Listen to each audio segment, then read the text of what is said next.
हमें लगता है कि किसी की मन की बातों को पढ़ने के लिए हमें किसी स्पिरिचुअल पावर्स की आवश्यकता होगी। ऐसा करने के लिए हमारे अंदर सुपर नेचुरल क्वालिटीज होनी चाहिए, लेकिन ऐसा बिल्कुल नहीं है।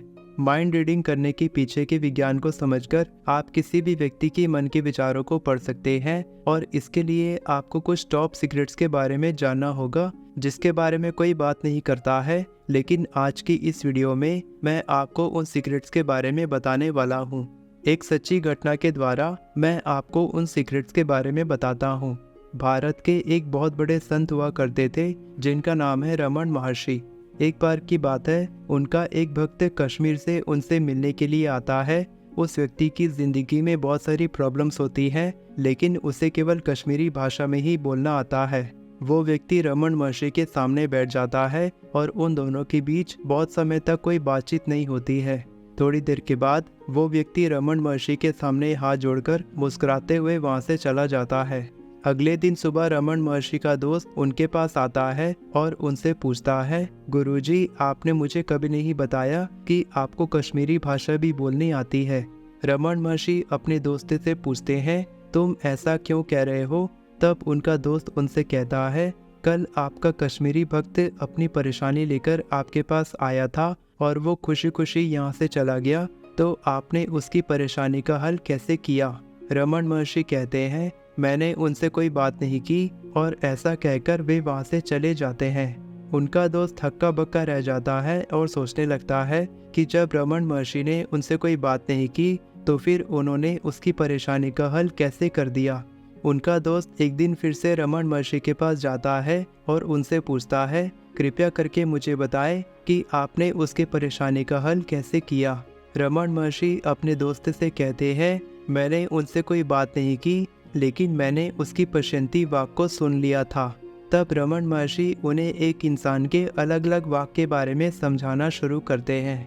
जब उनके दोस्त को इन सीक्रेट्स के बारे में पता चलता है, तब वो अच्छे से समझ जाता है कि कोई व्यक्ति किसी दूसरे व्यक्ति की मन की बात को कैसे पढ़ सकता है, और एक मेंटलिस्ट किसी दूसरे व्यक्ति से बिना बात किए उसके पास्ट के बारे में कैसे जान लेता है। रमन महर्षि अपने दोस्त से कहते हैं, जिस तरह से किसी तार के अंदर बिजली गुजरती है और वो बिजली उस तार में तब तक रहती है जब तक कि उसे एक एंड सोर्स नहीं मिल जाता, और जैसे ही हम उस तार को किसी पंखे या बल्ब के साथ जोड़ते हैं तब वो पंखा चलने लगता है या बल्ब में रोशनी जलने लगती है, क्योंकि वो बिजली अपना फॉर्म बदलकर हवा या रोशनी में बदल जाती है। बिल्कुल उसी प्रकार हमारे मनुष्य शरीर में जो बातचीत हमारे अंदर चलती रहती है और जो कुछ भी हम सोचते हैं, वो सभी विचार सीधा हमारे मुंह से नहीं निकलते हैं। वो सभी विचार हमारे शरीर में एक वाइब्रेशन या पल्स की तरह तब तक ट्रैवल करते रहते हैं जब तक कि उसे हवा नहीं मिल जाती, ताकि वो हमारे मुंह से शब्दों के रूप में बाहर निकल सके। जैसे ही वो पल्स गले में हवा के साथ मिलती है और जैसे ही हमारा मुंह खुलता है, तब वो वाइब्रेशंस शब्दों के रूप में हमारे मुंह से बाहर निकलते हैं।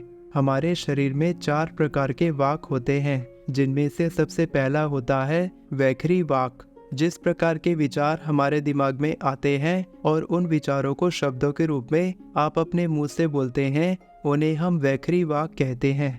दूसरा होता है मध्यम वाक।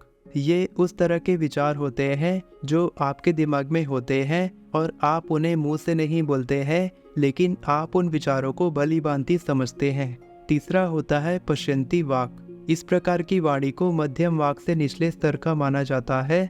इस स्थिति में कोई स्पष्ट विचार नहीं होता है और किसी प्रकार का कोई शब्द भी नहीं बोला जाता है। जब किसी विचार की उत्पत्ति शुरू होती है तो उसे पश्चंती वाक कहा जाता है।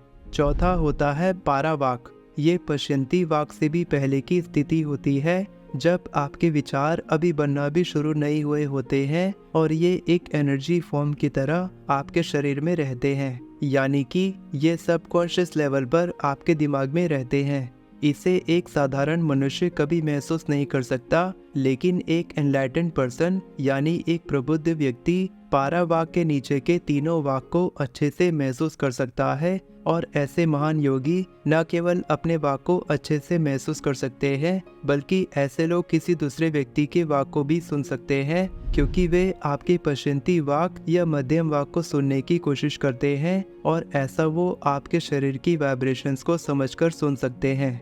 ये एक ऐसी कला है जो जादू का ही एक रूप होता है जिसे सीखना पड़ता है।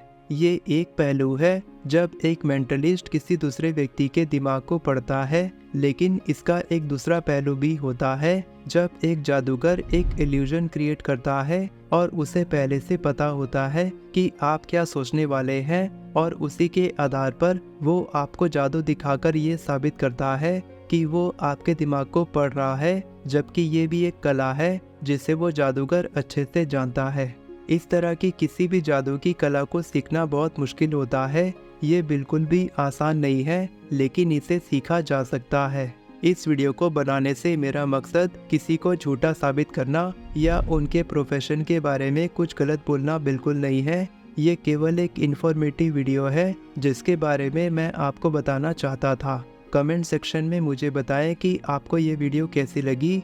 अगर आप एफर्मेशंस लिखना सीखना चाहते हैं तो आप मेरी ई बुक एफर्मेशन कैसे लिखें डिस्क्रिप्शन में दिए लिंक से खरीद सकते हैं। वीडियो पसंद आई हो तो वीडियो को लाइक करें और चैनल को सब्सक्राइब करें।